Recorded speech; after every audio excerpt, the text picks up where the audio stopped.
တကယ်အောင်တက်တဲ့ကြောက်မျိုးတွေကိုကြည့်လို့ရှိရင်အခောက်တော့မဟုတ်အကာပါကြောက်တစ်ခုဆုံးပြတဲ့ခါမှာအဲ့ဒီအခောက်နဲ့အကာမျိုးဟာကြောက်တစ်ခုရဲ့နောက်ဆုံး final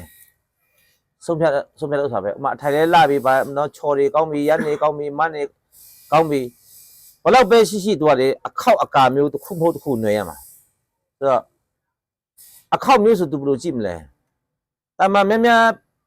တာမဒီဆရာသမားတွေပြောရဆိုရင်အခောက်မျိုးဆိုရင်ယူရှင်းတယ်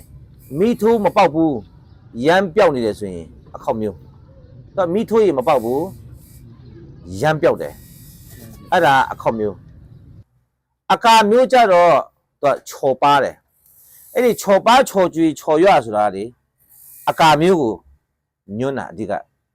အကာမျိုးဟာချော်ပါလေးနေပြီးမှအဲ့ဒီပါတဲ့ချော်ကိုဆေးလိုက်ပြီဆိုရင်အကာမျိုးဖြစ်သွားပြီဆိုရင်သူ့ရဲ့မီးထိုးလို့ရှိရင်သူက